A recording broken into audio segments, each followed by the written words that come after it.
Boss Buds, 'di ba ang nag-iimbestiga naman yung DILG about sa EJK? Ano pa ba, bakit may Tuadcom pa?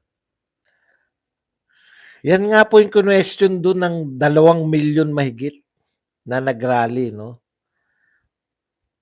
Dapat ang intindihin papaano lulutasin yung mga problema, hindi yung papaano masisiraan yung mga Duterte. 'Di ba? Checkmate na sila sa UNTV at GMA, may blanco talaga ang BICAM. 'Di ba? Sabi ko magtrabaho lang talaga yung mga ano eh. Pag nagtrabaho lang yung mga ang dali lang po kasi. Kung ako, kung ako media kasi, 'di ba? Hiramin mo lang kay Ungab. Eto po, meron si Ungab, oh. Ibig niyo sabihin, peke ito. Hindi niyo pwedeng basta yun ang problema ni BBM eh. Mas lalo tuloy na-highlight lang tuloy yung ginawa nila. Buti pa yung style niya dati. Yung style niya dati, Dehin Bokiki. Mas maganda pa yun sa mga pagkakataong ganito. Kasi hindi naman siya inakusahan eh. Iba yung inaakusahan eh. Kung kailan kinakailangan yung Dehin Bokiki niyang estilo, yun, doon siya hindi nagawa. Hindi niya ginawa.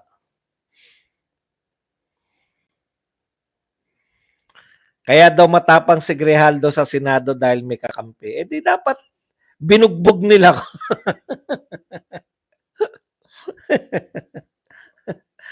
Alam niyo po, never ko pa po na-encounter kahit po noon na magagaling pa po yung mga senador.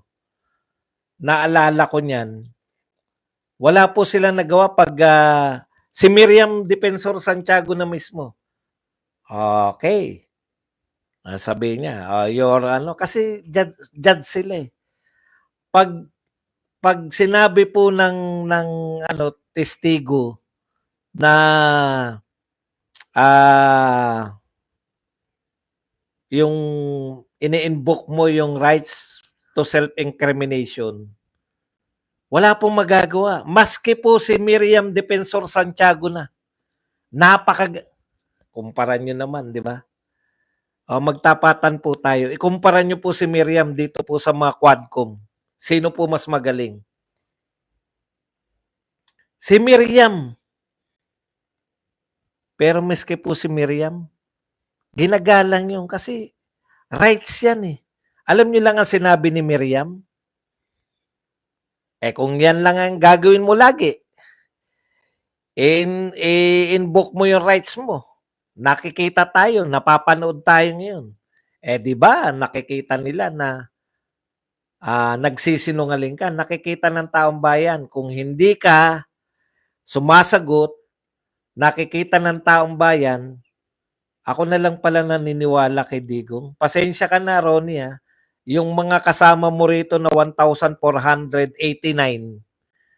hindi totoong tao yan. Ikaw lang ang totoong tao. Ako lang daw naniniwala. Siya hindi naniniwala. Yan, lahat ng nagko-comment na yan, hindi rin naniniwala yan. Imagination mo. Ganyan lang po, bumanat sa mga yan, di ba? May laruan tayo, kayo noon. Kala nyo ba kinontempt ni Miriam? Ito real talk Quadcom. Akala nyo ba kinontempt ni Miriam yung nagsasite ng right against self-incrimination? Hindi. Pero sinabi ni Miriam Defensor, pag hindi mo sinasagot tong mga tanong at lagi mong sinasabi na right for self-incrimination, nakikita ng taong bayan na may tinatago ka. Kaya ayaw mo sumagot. Di ba? Hindi nila masasabi yan sa mga ano eh. Una, anong paulit-ulit na sinasabi ni Senador Marcoleta? Wala kasing abogado sa mga chairman ng Quadcom.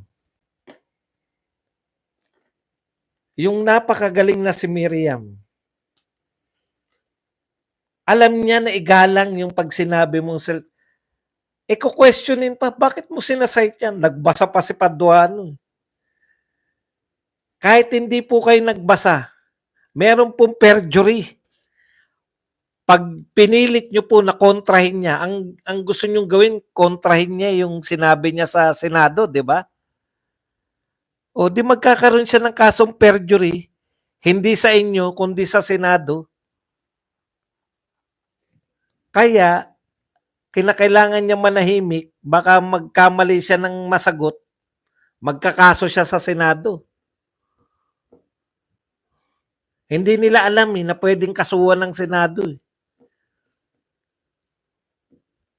Tama yung katwiran na yun ni Grijaldo. Kung si Miriam Defensor yan, na magaling na huwes. Di ba si Miriam, RTC ba? Hindi ko na alam kung saan si Miriam. Hindi po. Jane Bramlett. Yan po, sa tingin ko, hindi po nila madadivert to. Kasi interesting. Too early pa. RTC judge. Di ba? RTC yan eh. Marunong sa batas yan. Sila Digong, prosecutor. Marunong sila sa batas eh. Hindi po nila po etong mga to. Hindi natin minamaliit. Totoo po yun. Talagang depende. Halimbawa, kung saan kayo magaling. Sa actingan, halimbawa, sino mananalo sa inyo kay Dan Fernandez? Best actor yata yun. Best actor ba yun?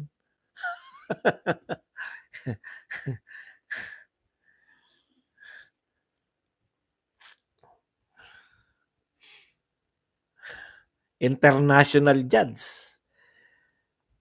Ginagalang nga yun eh. Once na nagsalita kasi yung tao nun, putya, hindi mo pwedeng ipipilitin yan. Yun lang ang masasabi mo. Tingin ng tao, may tinatago ka. Gusto mo ba matignan ka ng tao na may tinatago? Ganun lang. Quadcom. Bakit hindi nyo... Yun yung question sa inyo. Kung gusto nyo talaga, bakit pa na yung mga kalaban ni Duterte yung mga iniimbitahan ninyo? Bakit hindi nyo imbitahan si Aguirre? Yung DOJ secretary niya, yung kanyang mga tauhan na matatapat sa kanya noon, di ba? Saan kaya napunta 90 billion pesos sa PhilHealth Fund na pinakailaman ni BBM? Yun nga, dapat mga hinahanap nila kung gusto nila na investigasyon. Yung ganun ang imbestigahan nila, di ba? Saan napupunta yung mga pondo ng taong bayan? Hindi po yung Duterte ng Duterte. Alam nyo po, masyado na po, kung akala ninyo kayo sa Quadcom, makakakita pa kayo na makakasyak sa tao, wala na po masyasak sa tao eh. Na ginawa ni Duterte. Dahil yung sa akala nyo na masyasak yung tao, dyan po kayo nagkamali. Mas nakakasyak po yung ngayon. Yung mga balita na naman ngayon, namaril na addict. Sige nga. Ano po ang mas gusto ng tao sa tingin nyo?